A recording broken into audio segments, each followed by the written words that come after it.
Жекен байке, саламатсызбы? Саламатчылык. Сизди саяпкер, көк бөрүчү катары, ошондой эле атты чапкан жагынан да мыктысыз. Бул өнөр сизге кайтараптан келди.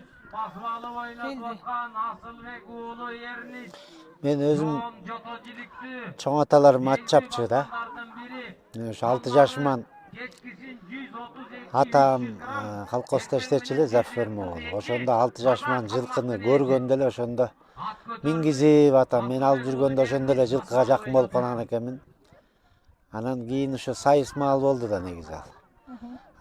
Кийин бир 10дон өтүп 15терге барганда уже чоң аталарым ат чаап калган, Сарбек чоң ата. Ошо кишилерден калган го дейм бул өнөрчүлүк негизи. Той аштарда отурганда жаш болсом дагы ошо аксакалдардын сүйлөгөнүн угуп, ат чабышты угуп, ошого мындай эң жакын ынтызар болчумун да сайыс маалдары. Анан баягы сизди убагында бир 6 президенттин катышуусундагы чоң байгелерди да утуп жүргөнүңүздү укканбыз. Ошол оюндар боюнча дагы айта кетесизби? Негизи Союз развал болгондон кийин 90-жылы развал болгондон кийин 95-жылы Таласта Манастын 1000 жылдыгы чоң бир той болгон да. Ошондо 6-7 президенттин катышуусу менен чоң той болгон. Ошол жерде мен атым алып барып чаап, улакка да катышкам. Анан ошо энди ат чапканда 30 километрге чаап аламан байгеден. Ошондон биринчи орун алып, автомашинасын уткам да. Сыр болбосо эмне автомобиль ал? Ал сыр деле эмес, ал элдин баары билет. Ал ошол маалда Акаев президент эле өзүнүн Волгасын сайган. Өзүн айдап жүргөн. Өзүн айдап жүргөн Волгасын сайган. Анан ал машинени сиз өзүңүз айдадыңызбы же сатып ийдиңизби? Жок, өзүм айдадым ал машинени. Канча жыл айдадыңыз? 10-15 жылдай айдадым го. Президенттин машинесин айдапсызбы? Президенттин машинесин. Жакшы.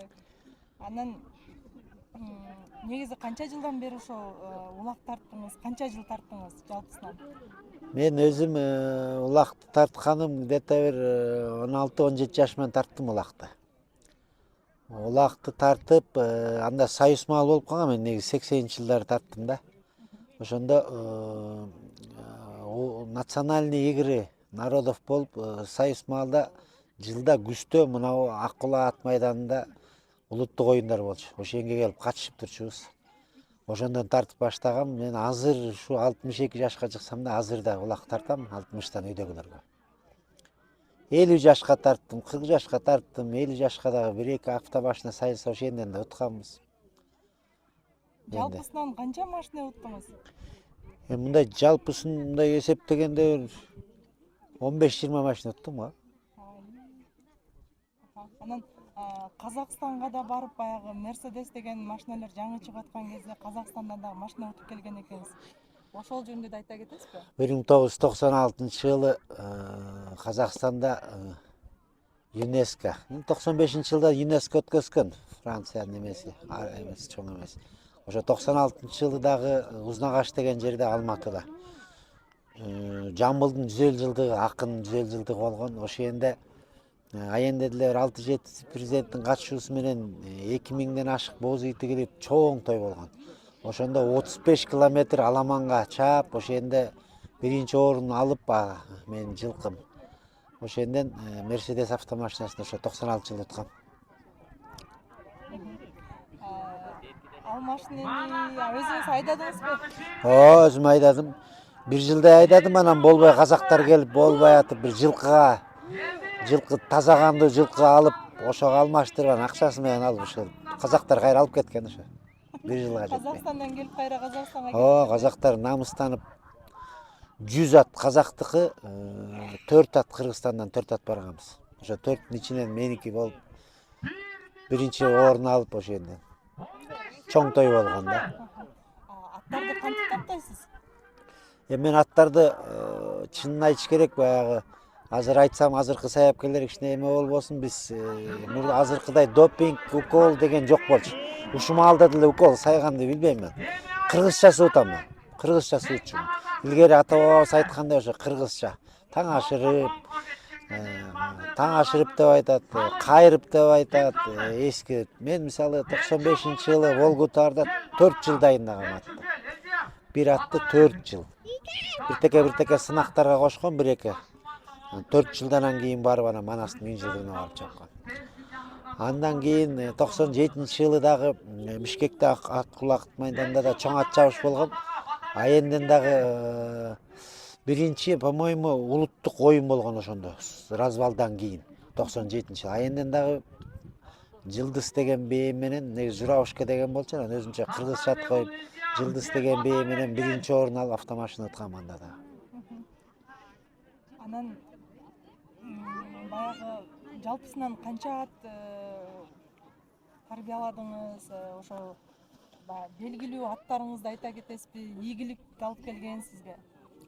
Мен 95-тен бери чапкан ошол эки Дерская деп койчу, аны мен кыргызча Карагер деп койчумун.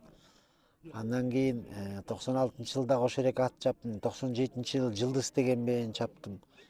Андан кийин ошол бээнин Дерскаянын кулуну Тур деген болгон. Тур менен дагы 2004-жылдары Эртабылды Баатырдын чоң мааракеси болгондо Аенден дагы Тур деген жылкы менен автомашина ыткам. Сиздин аттарыңызды баягы Казакстанга, Өзбекстанга баягы көзү түшүп сатып алып кеткендер болдубу? Мен ошо маалда ошо аттарыма жакшы эле чоң баа бергенмин. Мен саткан эмесмин бир да. Намыспы? Намыс, чоң намыс. Эми ошо мен Тур деген жылкыга эми ал ошо маалдын кымбат эле болчу, мен айтканда эмне намыс үчүн сатпай койгом да Турду. Бирок бир байге болуп, ошо байгеден өлгөн ошо Тур. Сатылбай. Чаап келди. Азыркы учурга чейин ат таптап жүрөсүзбү? 18 жыл болду мен ат чаппай калгам. 18 жыл өттү. Ошо Тур өлгөндөн кийин ат чапкан жокмун да мен. Жылкы кармайм, таза кандуу. Өзүмдүн 4 эркек балам бар, ошонун экинчиси Азамат ошол карап жүрөт азыр. Чабам деп аракет кылып жүрөт, бирок чаба элек, буюрса чабам деп атат. Буюрса. Сайапкерчилик сиздин уулдарыңыздан дагы баягы өткөндөр болдубу? Ошо экинчи уулум жакында. Атка жакын. Атка жакын, биринчи уулум деле жакын, бирок ал улак тартат. Экинчи уулум ошо мен таштагандан бери жылкыларды ошол эки карайт, ошол эки эметет, ошол минет. Ошол балам дайындап жүрөт, эми буюрса чабам деп атат, буюрса чабат го Кудай буйруган менен. Жакшы экен. Анан баягы белгилүү көк бөрүчү улуу агаларыбыздан кимдер менен үзөңгүлөш болуп булак ойноп калдыңызбы, жокпу? Мен эми эски кишилерден Эргалы байке менен тартып калдым, Сыгатадан. Өзү саяпкер, улакчы.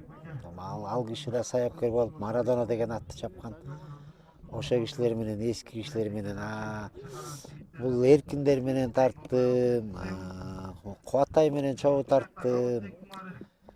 Кара Балтадан да жигиттер, мисалы мен жакшы теңтүш көлдө бир жакшы жолдошум бар эле, кийин каза болуп калды, Сырт деген, ал эң иштен мыкты эле, мыктынын мыктысы эле. Ошо кишилер менен чогуу үзөңгүлөш болдум. Көп кишилер менен тарттым, эми анын баарын атап отурсам көп. Анан азыркы той өткөрүп аткан Айбек Абылкасымов агабызга, анын уулуна эмне айтасыз? Эми Айбек бир жылдан өтүп калдыбы, ушу Чүй облусунун президенти болуп шайланды. Тою кут болсун, өзү ден соолукта болсун, баласы туулганда сүйүнбөй, турганда сүйүн дейт. Кыргызга керегине жарай турган балдардан болсун, момча киши келип бата берип аткан жакшы болот го деп ойлойм. Арты жакшылыкта тойду жолугат.